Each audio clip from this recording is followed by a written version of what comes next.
بسم اللہ الرحمن الرحیم۔ السلام علیکم ورحمۃ اللہ وبرکاتہ۔ محترم ناظرین، جیسا کہ آپ کو معلوم ہے کہ رمضان کے اندر مسلمان اپنے سال بھر کا حساب لگا کر زکوٰۃ نکالتا ہے۔ ایک بات دھیان میں رہے کہ زکوٰۃ جو ہے وہ اسلام کے 5 بنیادی ارکان میں سے ایک رکن ہے، یعنی اسلام کی بنیاد 5 چیزوں پر ہے، اس میں سے ایک زکوٰۃ ہے۔ زکوٰۃ یہ اللہ کا حکم ہے اور امت مسلمہ پر اللہ جل شانہ کا یہ احسان ہے کہ زکوٰۃ مالداروں سے لے کر غریبوں میں تقسیم کی جاتی ہے۔ مشکوٰۃ شریف کے اندر روایت ہے کہ تؤخذ من اغنیائہم وترد الی فقرائہم، کہ مالداروں سے لی جاتی ہے اور غریبوں میں تقسیم کی جاتی ہے۔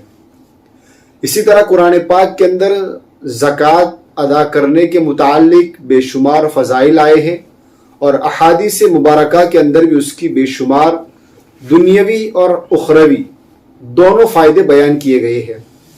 زکوٰۃ کا حکم قرآن پاک کے اندر بھی ہے۔ قرآن پاک کے اندر اللہ جل شانہ نے نماز کا ذکر کیا ہے، وہاں زکوٰۃ کا ذکر کیا ہے۔ زکوٰۃ کا انکار کرنے والا کافر ہے۔ کوئی آدمی زکوٰۃ ادا نہ کرے لیکن انکار نہ کرے تو گنہگار ہوگا، کافر نہیں ہوگا۔ زکوٰۃ کا دنیاوی فائدہ یہ ہے کہ رسول اکرم صلی اللہ علیہ وسلم نے فرمایا کہ بادروا بالصدقۃ فإن البلاء لا يتخطاها، کہ صدقہ جھٹپٹ دیا کرو اس لیے کہ مصیبت صدقے سے آگے نہیں بڑھتی ہے۔ صدقہ جو ہے مصیبت کو ٹال دیتا ہے، آفت اور بلیات سے آدمی کی حفاظت ہوتی ہے۔ آخرت کا فائدہ کیا ہے کہ ایک کے بدلے میں 700 گنا اجر دینے کا وعدہ کیا ہے، اور اخلاص وغیرہ کی وجہ سے اور بھی زیادتی ہو جائے گی۔ اسی طرح زکوٰۃ اور صدقے میں خرچ کرنا گویا یہ اللہ جل شانہ کے ساتھ تجارت ہے، اور اس میں یہ ایسی تجارت ہے جس میں کوئی نقصان نہیں، جیسا کہ سورہ فاطر کے اندر آیا ہے۔ اسی طرح صدقہ قیامت کے دن ہمارے لیے حجت اور دلیل بنے گا، ہمارے لیے آڑ بنے گا، جیسا کہ مسلم شریف کی روایت میں ہے۔ اسی طرح جنت کے اندر ایک دروازہ ہے باب الصدقہ، جو شخص صدقہ ادا کرے گا اللہ جل شانہ اس دروازے سے اس کو داخل فرمائیں گے۔ اب سوال یہ ہے کہ زکوٰۃ کتنی ادا کرے؟ تو زکوٰۃ آدمی کے مال کے 40واں حصہ، یعنی 2.5% آدمی کو زکوٰۃ نکالنی ہے، اور وہ بھی سال گزرنے پر وہ مال آدمی کے قبضے میں ہو، ضرورت سے زائد ہو، یعنی قرض وغیرہ کو مائنس کر کے منہا کر کے اس کو ادا کیا جائے گا۔ یعنی 2.5% حصہ شریعت نے اتنا مقرر کیا ہے، اور وہ بھی اللہ کے مال میں سے اللہ کے بندوں کو عطا کرنا ہے، بوجھ سمجھ کر نہ دیا جائے۔ پہلے زمانے میں زکوٰۃ اور صدقے کی قبولیت کی نشانی یہ ہوتی تھی کہ زکوٰۃ کی جو رقم ہوتی تھی، چاہے وہ جانور کی گوشت کی شکل میں ہو یا مال کی شکل میں ہو، وہ پہاڑی پر رکھ دی جاتی تھی، اور وہاں اوپر سے آسمان سے آگ آتی تھی اور اس کو کھا جاتی تھی، جیسا کہ آپ کو حابل اور قابل کے قصے میں معلوم ہے کہ اذ قربا قربانا فتقبل من احدہما ولم يتقبل من الاخر، دونوں نے اپنی قربانیاں پیش کی، ایک کی قربانی قبول ہو گئی حابل کی، اور قابل کی قربانی پیش نہیں ہوئی، یعنی قبول نہیں ہوئی۔ تو 2.5% حصہ نکالنا ہے، 40واں حصہ جس کو ہم بولتے ہیں، یا 2.5% بول دو۔ اسی طرح زکوٰۃ کی فرضیت کس چیز میں پائی جاتی ہے؟ یعنی زکوٰۃ فرض جو ہوتی ہے وہ کتنی بنیادوں پر ہوتی ہے؟ نمبر 1، آدمی آزاد ہونا چاہیے، غلام اور باندی پر فرض نہیں ہے۔ نمبر 2، مسلمان ہو، کافر سے زکوٰۃ سے کوئی مطالبہ نہیں۔ نمبر 3، سمجھدار ہو، پاگل پر زکوٰۃ فرض نہیں ہے، جبکہ پاگل پن اس پر مسلسل جاری رہتا ہو، وقتی طور پر رہا ہو، اس کا کوئی اعتبار نہیں۔ اسی طرح بالغ ہو، یعنی آدمی بالغ ہو، بچے پر زکوٰۃ نہیں ہے۔ اور نمبر 5، اسے زکوٰۃ کی فرضیت کا علم ہو، خواہ حکمن جیسے اسلامی ماحول میں رہنے والا شخص ہے، اس کو پتہ ہی چل جاتا ہے۔ کبھی ایسا ہوتا ہے کہ کوئی غیر مسلمان ہوا لیکن اس کو زکوٰۃ کی فرضیت کا علم نہیں ہے، وہ زیادہ تر نماز وغیرہ دیکھتا رہا، تو کبھی ایسا ہوتا ہے۔ تو 5ویں شرط ہے زکوٰۃ کی فرضیت کی، کہ آدمی کو زکوٰۃ کی فرضیت کا علم ہو۔ یہ تو ہو گئی زکوٰۃ کی فرضیت کے مسائل۔ اب کچھ چیزیں ایسی ہیں جو زکوٰۃ کے واجب ہونے کے شرائط جس کو ہم کہتے ہیں، یہ سمجھنے ضروری ہے۔ اس کے اندر 5 باتیں ضروری سمجھنی ہے کہ اگر وہ سمجھ میں آ جائے گی تو آدمی خود بخود یہ فیصلہ کر سکتا ہے کہ کیا مجھ پر زکوٰۃ فرض ہے یا نہیں۔ اور اگر سمجھ میں نہ بھی آئے تو علماء کرام سے اپنے اپنی مساجد کے اندر ضرور اس کو پوچھ لے۔ نمبر 1 کہ زکوٰۃ فرض ہونے کے لیے کچھ شرائط کا پایا جانا ضروری ہے۔ نمبر 1 مال بقدر نصاب ہو۔ مثلا سونے کا نصاب 20 مثقال اور چاندی کا نصاب 200 درہم ہو۔ آسان زبان میں سمجھیے کہ 52.5 تولہ چاندی اگر کسی آدمی کے پاس ہے اور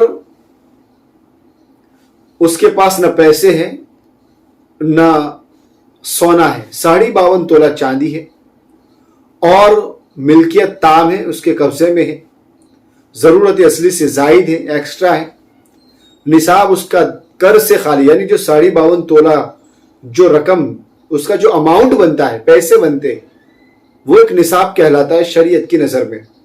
اب یہ جو نصاب ہے وہ قرض سے خالی ہو، قرض ادا کرنے کے بعد کتنا بچتا ہے وہ دیکھا جائے گا۔ مال نامی ہو، بڑھنے والی صلاحیت ہو، چاہے وہ صلاحیت اپنی ذات کے اعتبار سے جیسے سونا چاندی ہو یا مال تجارت ہو جیسے مویشی وغیرہ جانور ہو۔ تو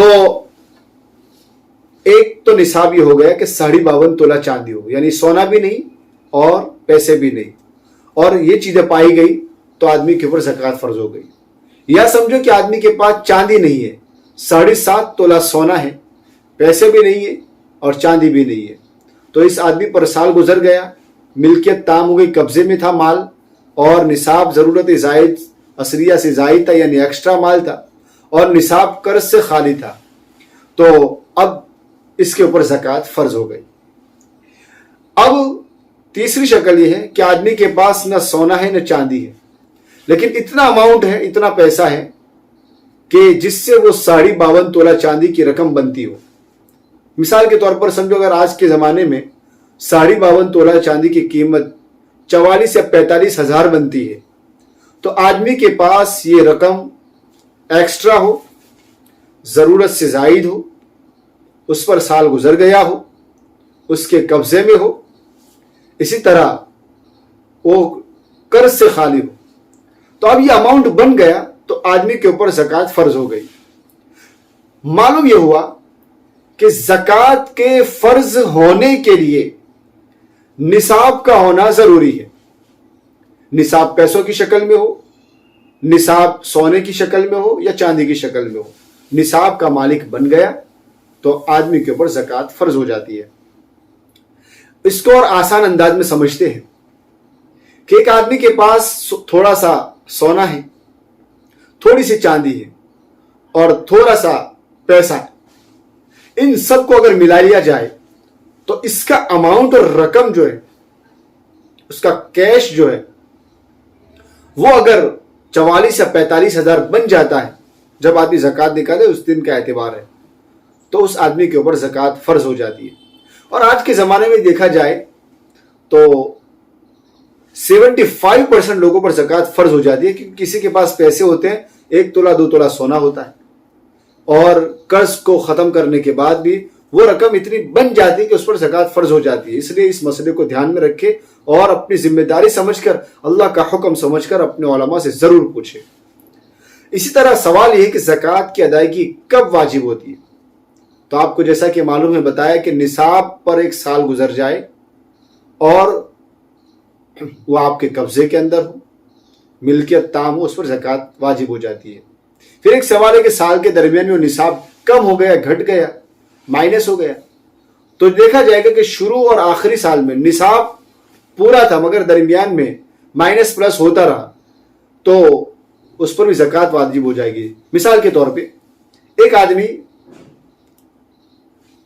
شعبان کے اندر، رمضان کے بعد شوال کے اندر اس کے پاس نصاب آ گیا، یعنی 44 ہزار کا وہ مالک تھا، اور وہ جتنی شرطیں بتائی گئی ہے کہ مال اس کا تام تھا، قبضے میں تھا، ضرورت اصلی سے قرضے سے زائد تھا اور مال بھرنے والا تھا.